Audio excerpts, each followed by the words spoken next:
On a day when we have thousands of Americans still trapped in Afghanistan, Nancy Pelosi calls us back to further indebt our nation and increase taxes on its citizens. Where are their priorities? Their priorities should be with the Americans who are trapped. We need to get them out. We need to stand by our allies in Afghanistan, and we need this president to resign. He has proven that he is incompetent and he's incapable of leading this nation. He's endangering our citizens, and he certainly is endangering us on a world stage. So it is time for him to go. Thank you. Look, I made multiple trips to Afghanistan during my time on active duty. I walked around that hospital at Bagram, and I saw the consequences of what was going on. I saw the sacrifice that took place. I saw people that would never come home to their families again because they died on foreign soil. I saw people that lost their arms, their legs, that paid an incredible price for what was going on over there. We've betrayed these people now. When I say we, I mean the Biden administration has betrayed these people. We've betrayed all that they worked so hard for. And I will tell you, I'll speak as a doctor right now, a doctor that serves on the Armed Services Committee, a doctor that served in the war on both Iraq and Afghanistan. And I'll tell you right now that we need a commander-in-chief. We do not have a commander-in-chief, and we've not had one from the beginning here. I know people say all the time, they're like, there'll be time for finger-pointing later. We need to figure out what needs to happen next right now. And I agree with that, but you know what? We are at the very beginning of this crisis that Biden has created.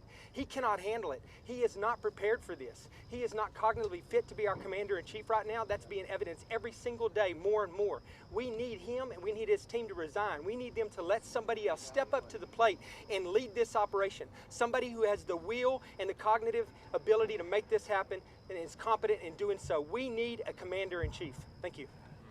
America, I am sad and I am pissed. Too many Americans have died at the hands of terrorists.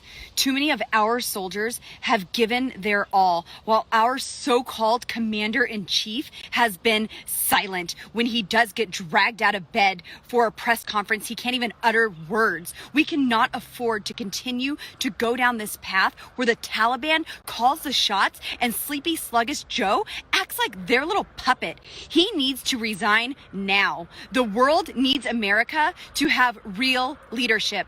And if he refuses to resign, we will take action. Kamala and Nancy can follow him out the dang door. They've shown weakness and have totally left our soldiers and our citizens to die at the hands of terrorist Taliban savages. To our veterans and our soldiers, I need you to know that there are millions of us who have your back. God protect our soldiers. God bless America. We need it so bad right now. America, Joe Biden needs to resign. Kamala and Nancy can follow him out the freaking door. Too many Americans have sacrificed everything. Too many Americans have died.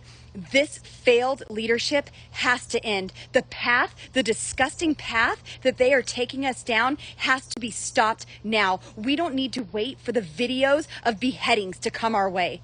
Please keep our brave American military in your hearts, your minds, and in your prayers during this time. And stay tuned as I prepare to take steps available to me as a United States Congresswoman to bring real leadership back to America and back to the world. God bless you. And thank you for your support and your prayers in My this fellow time. Americans, the heart of our nation is broken tonight. Americans, the bravest, most courageous among us, lay dead in the streets of Kabul today. They were spouses, parents, family members, American patriots. They had hopes and they had dreams. They were truly the best among us. But even as the world reels and even as we grieve, the United States stands strong. Our freedom remains intact. But it remains intact because there are hundreds of thousands of service members who are just as brave and just as ready to pay the ultimate price. But though we stand strong today, it is incumbent upon we the people to be vanguards of our republic and take steps to save American lives. In times of trial and hardship, when it seems our government has failed us, we turn to our leaders for answers. We demand accountability because that's innately American. Inaction and indecisiveness have defined our politics for far too long. The hallmark reaction of far too many leaders today has been to roll over and surrender, to do nothing. Those days are over. This is not a time for impassioned speeches followed by no action. With that in mind, when I look to our Commander-in-Chief, I do not see someone who maliciously makes poor decisions. And yet today we witness devastating heartbreak. American carnage is a direct result of his inept and incompetent actions. Joe Biden does not simply have a pattern of poor decision making. His mental decline is on full display. Our enemies know it. Americans have witnessed it. His disastrous Afghanistan withdrawal proves even further. Our executive is in crisis. President Biden's physical inability to lead is not a political talking point. It is a demonstrable fact. Our president is not mentally fit to serve as president of these United States. I truly believe that he is unable to discharge the duties of the office he holds. That is why today I sent letters to each member of the president's cabinet and to the vice president asking that they invoke the 25th Amendment of the United States Constitution and remove Joe Biden from his office. I am also calling on Speaker of the House, Nancy Pelosi, to immediately call Congress back into session to construct a disability review council and assess the president's state. I cannot sit idly by and watch the nation that I love spiral into death and devastation because our leader cannot discharge his duties. When there is no time to wait, the time for action is now. I take no pleasure in sending this request. The gravity of this weighs heavily on me, but I find no other recourse. We must not allow this mentally unstable individual to direct our country for 1 second longer. The future of our republic must be guarded. The lives of American citizens must be preserved. The time to act is now. Thank you. God bless you, and may God bless these United States of America. Joe Biden has lost the moral authority to lead our troops in this country. This wasn't just a single mistake. This has been a 2-week-long pattern of rampant incompetence, and tragically, that incompetence has now reportedly cost American lives, and I think that the blood of those dead Americans are on Joe Biden's hands.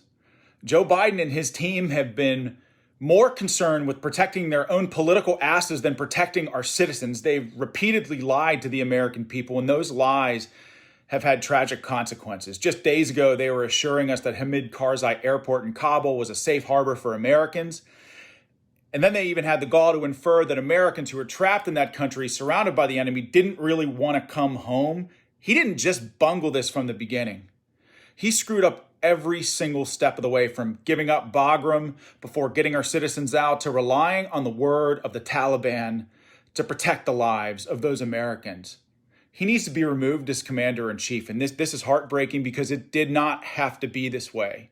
We could have safely withdrawn our troops and protected our citizens had we had a competent president.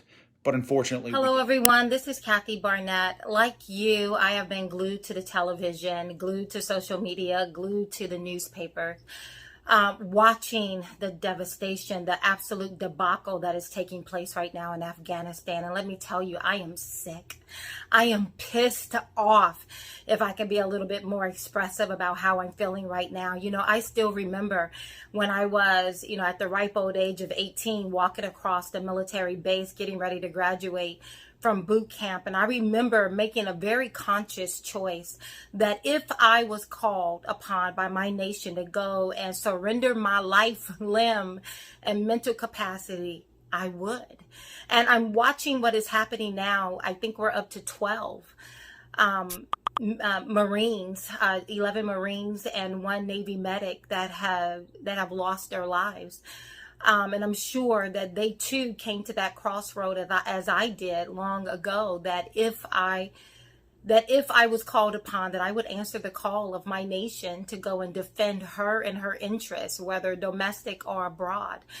And now they have lost their life. And I believe every last one of them could be alive at this very moment if it wasn't for Joe Biden and his incompetence. Joe Biden and the incompetence of his administration, the arrogance of these people. Now, I know some are saying, hey, don't be political. Let's not bring politics into this. We need to become very sober in our thinking as Americans. Everything is political. There is nothing that is done under the sun that does not have a political bent to it. And the reality is clear. You cannot tell me that Joe Biden was forced to go by some predetermined date of withdrawing our military out of Afghanistan. We saw what he did to the Keystone XL. We saw what he did to reversing the ability of federal lands to issue fracking contracts. We saw what he did with the Paris Agreement and getting back in. We saw what he did, or what he is trying to do vociferously, and get us back entangled in the Iran deal. We've seen what he has done to our borders, reversing the decision of the previous administration. Had he paid attention to the military intel, had he asked, from my understanding, he has done zero interagency investigation of finding out what would have been the cost on the American people, our interest and our goals in Afghanistan, if he just unilaterally started withdrawing our military from that area. From my understanding, he's done none of that. Those deaths and the deaths that are sure to come is 100% in his lap. And let me just also add, we as an American people, we owe those who are willing to lay their lives on the line for our interest, we owe them a great debt of gratitude. Now, I was always combat ready during my 10 years in the United States Army Reserves. But by the grace of God, I was never called to go and serve my country internationally and participate in any of the wars. But I was ready. And to those who are ready, and to those who have laid down their lives, and to those who have put themselves in harm's way, we as a nation owe them better than what this administration is doing. From the moment that I am recording this video right now, it's been almost 5 hours since the bombing at Abbey Gate, and Joe Biden has not said a word. No one from the White House has said a word. No one has taken a question. No one has come out to explain. No one has come out to tell us what needs to be done. This has been an unmitigated failure. If Joe Biden wanted to botch this exit out of Afghanistan, I can't think of one thing he would have done differently. Everything he has done is exactly what you would do if you want to botch the exit out of Afghanistan. We deserve better. Joe Biden needs to resign. One other thing. There are 3 interests. I know that we are so focused on what is happening right now, but as we begin to look forward, because at some point we got to start looking forward, because the world does not stand still. There are 3 things that I see that are huge at this moment. One is our interactions with our allies. Right now, China had an impromptu meeting with the Prime Minister of Vietnam right before Kamala got there. After that impromptu meeting, the Prime Minister put out a statement saying that they, in essence, have no allegiance to anyone except for themselves. We heard over the past week our European allies say, why are we leaving the decisions to withdraw to the United States? We will begin to see people pivot one right after another, because who in their right mind will trust America to lead the way when we have someone like Joe Biden at the helm? Secondly, we need to begin to start thinking very seriously about the counterterrorism that needs to be done. The counterterrorism that needs to be done with our own eyes and ears on the ground. The counterterrorism that needs to be done among our allies in the region. Again, do we really want to leave that in the hands of Joe Biden? He has proven to be incompetent to lead this nation. Joe Biden is a mirage of the leadership that we had once before. Here's another question that I'm hearing so many talking heads ask. Would things have been different under the previous administration? Yes.